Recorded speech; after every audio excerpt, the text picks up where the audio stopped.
नमस्कार। जन उत्तराखंड में आप सभी का स्वागत है। मैं हूं प्रभात। बुलेटिन में सबसे पहले नजर हेडलाइंस पर।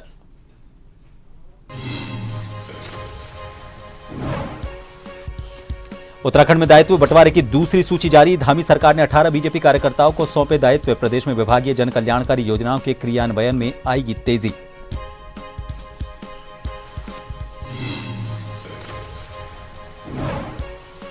चैत्र नवरात्र का 8वां दिन उत्तराखंड में मां के जयकारों से गूंजे मंदिर। सीएम धामी ने प्रदेशवासियों को दी शुभकामनाएं। मां महागौरी से की सुख समृद्धि की कामना।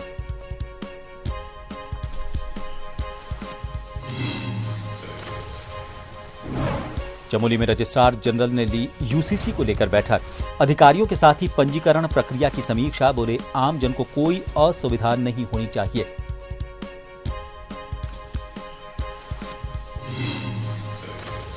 उत्तराखंड वक्फ बोर्ड अध्यक्ष शादाब शम्स के बयान पर भड़का मुस्लिम समाज। रुड़की में जमकर किया विरोध प्रदर्शन। प्रदर्शनकारियों ने की गिरफ्तारी की मांग।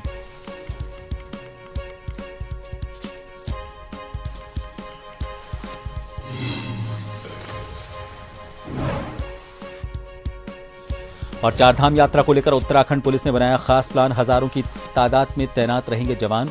जोन में बटा रास्ता। आईजी गढ़वाल यात्रा के नोडल अधिकारी नियुक्त।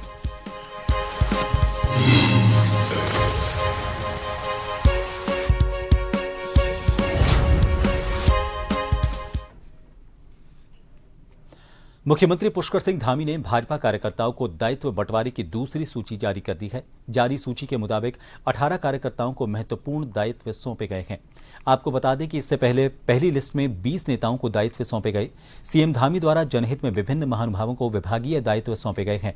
सौंपे गए विभागीय दायित्वों से प्रदेश में विभागीय जन कल्याणकारी योजनाओं के क्रियान्वयन में तेजी आएगी और उनके प्रभावी अनुश्रवण में भी मदद मिलेगी।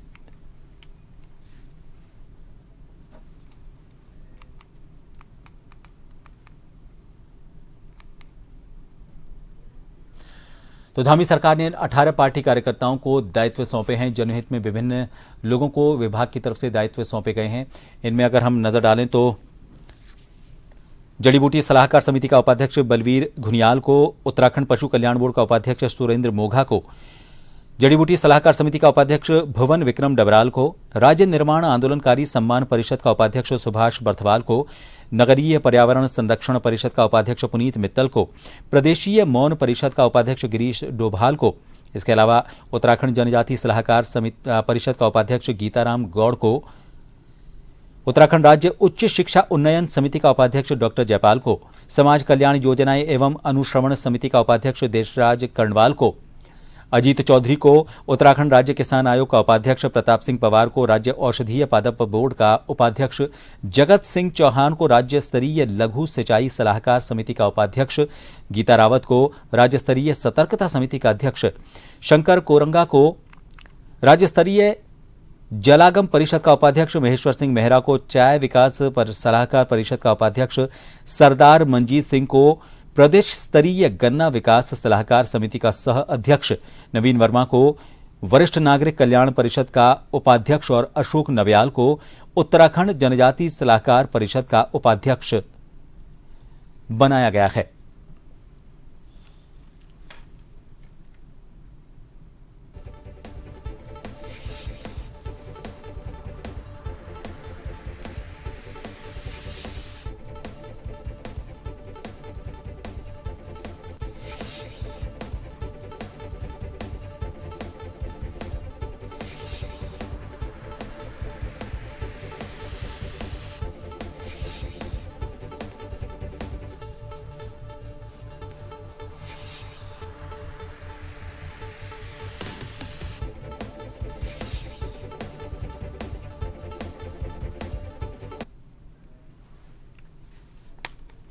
खबर को लेकर बात करेंगे उत्तराखंड के देहरादून से। Bureau chief SN Pant ji इस वक्त हमारे साथ जुड़े हुए हैं। श्रीनिवास जी, ये जो बोर्ड होते हैं, निगम होते हैं, आयोग होते हैं, इन सभी की एक जिम्मेदारी होती है कि जनहित में कामों को मूर्त रूप दें।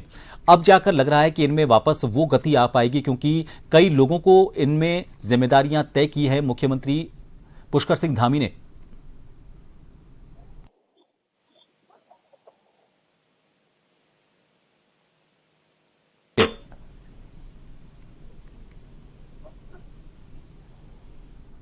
चलिए, शायद हमारी आवाज़ उन तक नहीं पहुंच रही है, तकनीकी खामी कुछ आ रही है। एक बार फिर उनसे संपर्क करने की कोशिश करेंगे। तो आपको बता दें कि 18 पार्टी कार्यकर्ताओं को ये जिम्मेदारी सौंपी गई है और इन्हें अलग अलग समितियों का और बोर्डों का उपाध्यक्ष, अध्यक्ष, अलग अलग जिम्मेदारियों के साथ इनकी भूमिका तय की गई है। हमारे साथ उत्तराखंड के देहरादून से bureau chief SN Pant ji जुड़े हुए हैं। पंत जी, 18 पार्टी कार्यकर्ताओं को दायित्व सौंपे गए हैं। कहा जा सकता है कि ये जो बोर्ड हैं, समितियां हैं, इन सब में अब काम एक बार फिर गति पकड़ने लगेगा। बिल्कुल, आपको बताना चाहूंगा, उत्तराखंड सरकार लगातार कोशिश कर रही है, क्योंकि सत्ता में आने के बाद जब कोई भी पार्टी सत्ता में आती है तो जाहिर सी बात है उसके कार्यकर्ताओं का मनोबल बढ़ जाता है और उनकी मेहनत और उनके समर्पण की भावना से ही ये नतीजे हासिल होते हैं। यही कारण है कि सरकार और संगठन का बेहतर तालमेल हो, यही कोशिश संगठन स्तर पर लगातार जो समीक्षाएं होती है वो की जाती है। और जब मौका सरकार में बनने के बाद आता है तो सबसे पहले कार्यकर्ताओं को उनके अनुभव के आधार पर, उनकी जरूरतों के आधार पर, पार्टी के प्रति उनकी क्या निष्ठा रही है उसके आधार पर सौगातें उनको दी जाती है। खासतौर नवरात्रि का माहौल चल रहा है और ऐसे में उत्तराखंड सरकार ने अपने दायित्वधारियों को पहले 20 नामों की सूची जारी करी। ये वो नाम थे जिन नामों को विधानसभा चुनाव के दरमियान पहले कंट्रोल कर लिया गया था, ताकि उनको बता दिया गया था कि जब भी मौका आएगा तो सबसे पहले उनको ख्याल रखा जाएगा। उस समय वो तत्कालीन जो प्रत्याशी थे उनका समर्थन करने की कोशिश करें, तो उन्होंने उसका साथ दिया और नतीजा ये रहा कि 20 सूची में अधिकतर नाम वो थे जो लगातार विधानसभा चुनाव में पहले अपने जनाधार के लिए टिकट मांग रहे थे, बाद में सरकार का समर्थन करना शुरू कर दिया, यानी प्रत्याशी का समर्थन किया। उसके बाद दूसरी सूची जारी हुई है 18 नामों की, यानी 18 ऐसे नाम है, ऐसे दायित्व है जो दिए गए हैं। कुल मिलाकर के 38 दायित्व उत्तराखंड सरकार ने दिए हैं। और इसके बाद एक और अहम सूची आनी बाकी है, क्योंकि बद्री केदार मंदिर समिति के अध्यक्ष का नाम का ऐलान अभी नहीं हो पाया है, सीएमडीएम और पीएमडीएम के अध्यक्ष का नामित करने का ऐलान अभी नहीं हो पाया है। तो कुल मिलाकर आप अंदाजा लगा सकते हैं कि ये सूचियां जो जारी हो रही है उसके नतीजे है कि कार्यकर्ताओं में गजब का जोश है, गजब का उत्साह है और ये चाहते हैं कि सरकार इसी तरीके से उनको संगठनों में, दायित्वों में एडजस्ट करे, ताकि जो नए कार्यकर्ता है, जो कार्यकर्ता जमीन पर डंडे और झंडे उठाने का काम करते हैं, उनको लगेगा कि जब सत्ता में सरकार आती है तो इसका लाभ उनको सीधे तौर पर मिलता है। बिल्कुल, आपने सही कहा। कार्यकर्ताओं के उत्साह के साथ ये भी बहुत ज़रूरी होता है कि ये निगम, बोर्ड, जो भी संस्थान हैं, उन सभी में काम गति पकड़े। बहुत बहुत शुक्रिया हमसे जुड़ने के लिए। तो आपको बता दें कि जो नाम आए हैं उनमें कई नाम ऐसे हैं जिनको लेकर अभी भी इंतजार किया जा सकता है। तो जैसा हमारे वरिष्ठ सहयोगी बता रहे थे कि कुछ और नाम जो बाकी हैं वो उनको लेकर एक और सूची कुछ दिनों में सामने आ सकती है।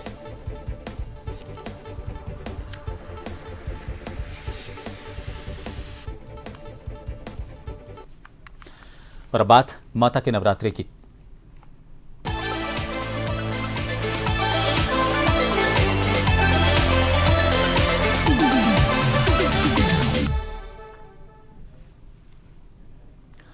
चैत्र नवरात्र का पावन पर्व चल रहा है। आज 8वें दिन उत्तराखंड में मंदिरों में मां के जयकारे लगे। इसी को लेकर मुख्यमंत्री पुष्कर सिंह धामी ने प्रदेशवासियों को बधाई और शुभकामनाएं दी। उन्होंने सोशल मीडिया प्लेटफॉर्म एक्स पर पोस्ट में लिखा कि मां महागौरी का दिव्य आशीर्वाद आप सभी के जीवन में सुख, समृद्धि, शांति और सिद्धि का संचार करे।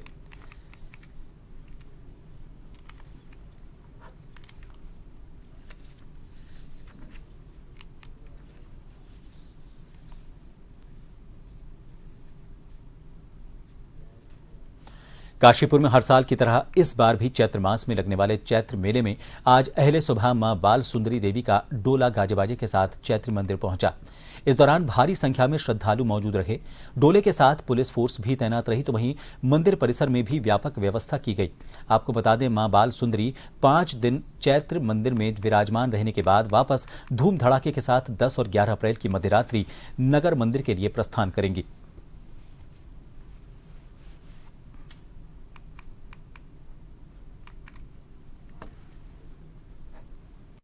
देखिए, रात 12 बजे हवन प्रारंभ हुआ था। लगभग 2 बजे पूर्णाहुति हुई। 2:30 बजे सांकेतिक बलि दी गई। तत्पश्चात 3 बजे लगभग मां का डोला चला और लगभग 4, साढ़े 4 बजे यहाँ चैती भवन में पहुंच गया। मां भवन में विराजमान है अपने श्रद्धालुओं की मनोकामनाओं को पूरा करने के लिए, उनको आशीर्वाद प्रदान करने के लिए।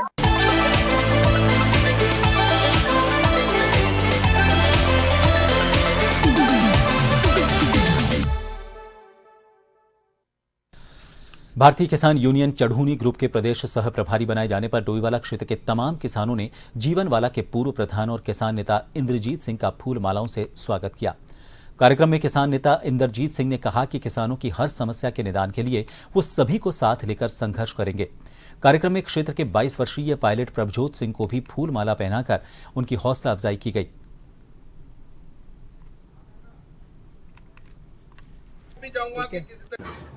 आज किसान जो है अपनी फसल अपनी मर्जी से नहीं बेच सकता।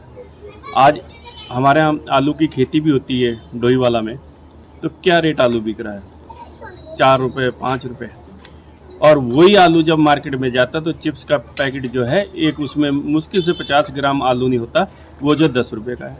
ये किसान के साथ शोषण नहीं हो रहा था और क्या हो रहा है? मैं अभी सिर्फ 22 साल का हूँ। 22 साल की उम्र में मैंने एयर इंडिया क्रैक किया और अभी मैं एयर इंडिया में अपनी सर्विस दे रहा हूँ और अभी कुछ 10 दिन पहले मैं लाइन रिलीज हुआ हूँ। तो हर युवा से यही विनती है कि अपने परिवार की तरफ देखें और जितना हो सके अपनी तरफ से परिवार के लिए करें और आगे बढ़ें। और बस पढ़ाई से ही सब कुछ है, जितना पढ़ोगे उतना आगे बढ़ोगे, यही बोल के मैं अपना समान नागरिक संहिता registrar general doctor V Shanmugam की अध्यक्षता में जिला सभागार में बैठक हुई। इसमें जनपद में यूसीसी पंजीकरण की प्रगति, रजिस्ट्रार, सब रजिस्ट्रार को पंजीकरण में आ रही समस्याओं पर चर्चा की गई और उनके सुझाव लिए गए। उन्होंने कहा कि 27 जनवरी 2025 से प्रदेश में यूसीसी लागू किया गया है, जिसके तहत 26 मार्च 2010 के बाद हुए विवाह का पंजीकरण कराना अनिवार्य किया है। उन्होंने जनपद में यूसीसी पंजीकरण की प्रोग्रेस की सराहना की। इस दौरान यूसीसी पंजीकरण में सरलीकरण और रजिस्ट्रेशन में आ रही समस्याओं को लेकर रजिस्ट्रार, सब रजिस्ट्रार द्वारा सुझाव दिए गए हैं। यूसीसी के संबंध में हम लोग मीटिंग किए थे। इसमें अभी तक का प्रोग्रेस हमने पूरा रिव्यू किया है। हमारा इस जनपद में अभी तक 8,000 एप्लीकेशन का अप्रूवल किया है। सो ओवरऑल प्रोग्रेस ठीक है। इनका कर्मचारी का भी रजिस्ट्रेशन है, प्रॉपर तरीके से कवर कर रखा है। सो हम लोग 2 राउंड ट्रेनिंग किए थे सभी सब रजिस्ट्रार और रजिस्ट्रार का, और रजिस्ट्रार सब रजिस्ट्रार द्वारा काफ़ी सुझाव भी दिए गए थे किस प्रकार का इसका सरलीकरण करना है। हरिद्वार के रुड़की में उत्तराखंड वक्फ बोर्ड के अध्यक्ष शादाब शम्स द्वारा वक्फ बिल के समर्थन और पीएम मोदी से जोड़कर विवादित बयान देने के मामले ने तूल पकड़ लिया है। दरअसल मुस्लिम समाज के लोगों ने जुमे की नमाज के बाद पिरान कलियर में पीपल चौक पर शादाब शम्स के खिलाफ जमकर विरोध प्रदर्शन किया। इस प्रदर्शन के दौरान पुतला दहन करने पहुंचे मुस्लिम समुदाय के लोगों ने वक्फ बोर्ड अध्यक्ष शादाब शम्स के मुर्दाबाद के नारे लगाए। प्रदर्शनकारियों की भारी भीड़ को देखते हुए मौके पर भारी पुलिस बल तैनात रहा। इस दौरान प्रदर्शनकारियों ने कलियर पुलिस को ज्ञापन देकर उनकी गिरफ्तारी की मांग की।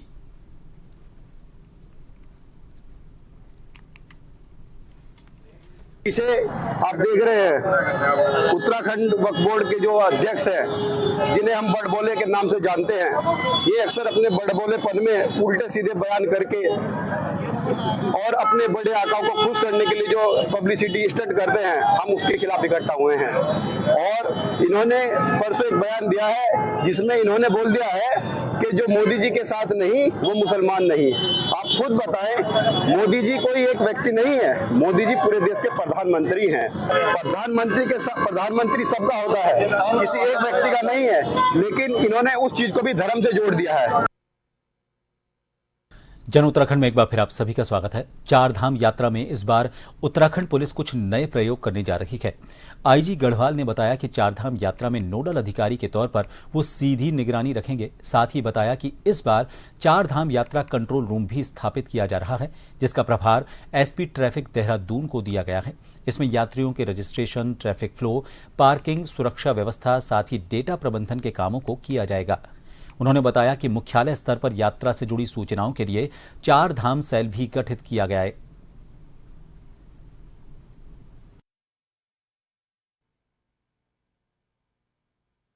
डेडिकेटेड 4 धाम यात्रा सेल, उसको हमने यहाँ पे सृजित किया है रेंज कार्यालय में, जिसमें हमारे एक उसके जो हेड जो होंगे वो एडिशनल एसपी रैंक के अधिकारी होंगे और उनके साथ में उनके कोऑर्डिनेशन के लिए इंस्पेक्टर रैंक के 1 अधिकारी होंगे, सब इंस्पेक्टर रैंक के 3 अधिकारी होंगे। बाकी हमारा जो पुलिसकर्मी वर्ग होगा वो यहाँ पे डिप्लॉय रहेंगे और वो जो है वो 24/7 इसमें काम करेंगे। कोई भी समस्या यात्रा से रिलेटेड, ट्रैफिक से रिलेटेड या फिर कहीं पे कोई ऐसी कुछ सिचुएशन है जहाँ पे हम लोगों को रूट को डाइवर्ट करना है या बारिश में अगर कहीं रोड ब्लॉक है उसके लिए, या फिर यात्रियों की यातायात भीड़ धामों में हो रही है उसके मैनेजमेंट के लिए तत्काल रूप से ये कंट्रोल कमांड सेंटर जो बनाया गया है, डेडिकेटेड यात्रा सेल, वो हमेशा काम करता रहेगा। रामनगर में प्राइवेट स्कूल संचालकों की मनमानी से लोग काफी परेशान हैं और इसको लेकर एसडीएम राहुल शाह और तहसीलदार कुलदीप पांडे के अलावा शिक्षा विभाग के अधिकारियों ने संयुक्त रूप से रामनगर और पीरूमदारा क्षेत्र में स्टेशनरी विक्रेताओं की दुकानों पर छापा मारा। इस दौरान टीम को दुकानों पर काफी अनियमितताएं मिली। इस संबंध में जानकारी देते हुए एसडीएम ने बताया कि कुछ स्कूल संचालकों द्वारा मनमानी के चलते एनसीईआरटी की किताबों के अलावा महंगी प्राइवेट बुक बच्चों को खरीदने पर मजबूर किया जा रहा है। उन्होंने कहा कि इस संबंध में स्टेशनरी विक्रेता और स्कूल संचालकों को नोटिस देने के निर्देश खंड शिक्षा अधिकारी को दिए गए हैं। इसके साथ ही उन्होंने ये भी बताया कि फीस वृद्धि को लेकर सभी स्कूल संचालकों के साथ जल्द ही एक बैठक होगी। रामनगर अंतर्गत जो विभिन्न स्कूलों के द्वारा एनसीईआरटी की जो रिकमेंडेड किताबें हैं, उसके अलावा भी अन्य कोई प्राइवेट पब्लिशर की किताबें अपने सिलेबस में रखी गई हैं, और कई सारे जो बच्चे हैं उनको बाध्य किया जा रहा है कि वो किताबें खरीदें, जिसकी पुष्टि आज हमने 2-3 दुकानदार जो हैं यहाँ पे जो किताबें बेचते हैं वहाँ गए, तो जो उनके सेट तैयार किए गए थे उस सेट में एनसीईआरटी के अलावा अन्य प्रकार की और किताबें भी शामिल की गई थी, जिससे प्रतीत होता है कि उनके जानबूझ के उनके द्वारा करिकुलम की से बाहर की किताबें जोड़ी जा। चक्राता वन प्रभाग के कालसी आरक्षित वन क्षेत्र में वन माफिया ने खैर प्रजाति के 3 हरे वृक्षों को रातों रात काट डाला। इस दौरान गश्ती दल की भनक लगते ही वन माफिया अवैध प्रकाष्ठ को वहीं छोड़कर फरार हो गया, जिसके बाद वन विभाग ने भारतीय वन अधिनियम के तहत अवैध प्रकाष्ठ को जब्त कर लिया। डीएफओ कालसी अभिमन्यु सिंह ने मामले में शामिल अभियुक्तों को तलाश करने और नियमित गश्त जारी रखने के दिशा निर्देश दिए हैं।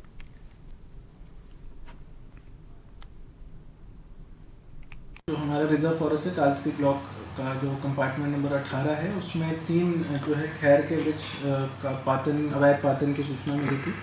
इसके क्रम में वन विभाग की टीम द्वारा जो इसमें इन्वॉल्व थे लोगों को उनको दबिश देने के लिए प्रयास किया गया, बट जो जिन्होंने द्वारा पातन किया गया तो उनके द्वारा जो है प्रकाश को उठाया नहीं गया। इस बीच में संभवतः शायद उनको सूचना मिल गई होगी या भनक लग गई होगी, तो जिसके क्रम में फिर हमने इसको भारतीय वन अधिनियम के तहत जो विभागीय कार्रवाई है इसमें की गई है और जो प्रकाष्ठ है उसको पूर्णतः जब्त कर लिया गया है और अपने अभिरक्षा में ले लिया गया है।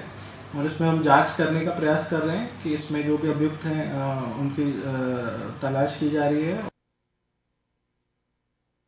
काशीपुर में लग रहे उत्तर भारत के प्रसिद्ध मेलों में शुमार चैती मेले के पास गोविशाण किले की झाड़ियों में आग लग गई। इसने देखते ही देखते भयानक रूप ले लिया। आग से मेले में लगे सरकारी कैंप के टेंट में भी आग लग गई। आग से टेंट जलकर खाक हो गया। फायर ब्रिगेड के अलावा आसपास की फैक्ट्रियों की आधा दर्जन से ज्यादा दमकल की गाड़ियों ने इस आग पर काबू पाया। दमकल विभाग के स्टेशन ऑफिसर राम कुमार ने बताया कि किसी अज्ञात व्यक्ति ने झाड़ियों में ज्वलनशील पदार्थ इस्तेमाल किया होगा।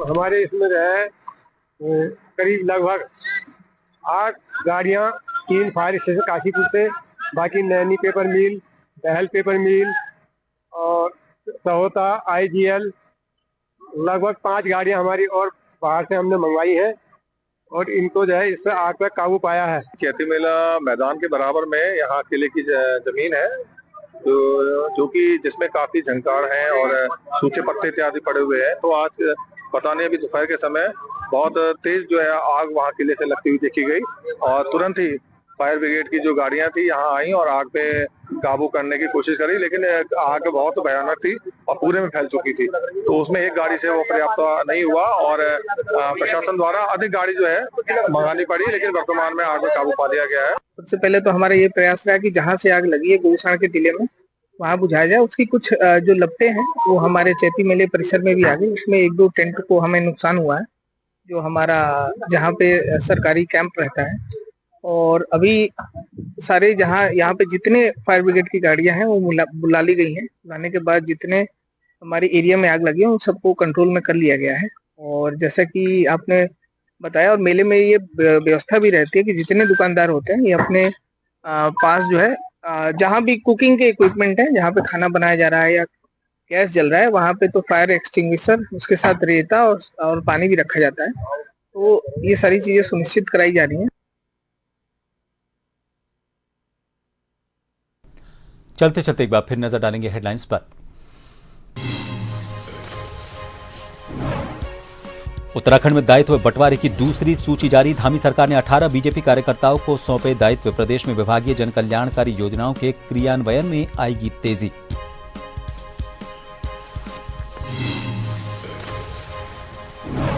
चैत्र नवरात्र का 8वां दिन उत्तराखंड में मां के जयकारों से गूंजे मंदिर। सीएम धामी ने प्रदेशवासियों को दी शुभकामनाएं। मां महागौरी से सुख समृद्धि की कामना।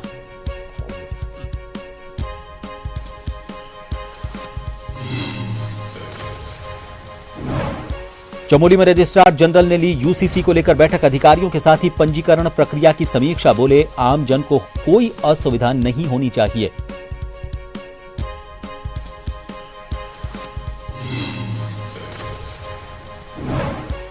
उत्तराखंड वक्फ बोर्ड अध्यक्ष शादाब शम्स के बयान पर भड़का मुस्लिम समाज। रुड़की में जमकर किया विरोध प्रदर्शन। प्रदर्शनकारियों ने की गिरफ्तारी की मांग।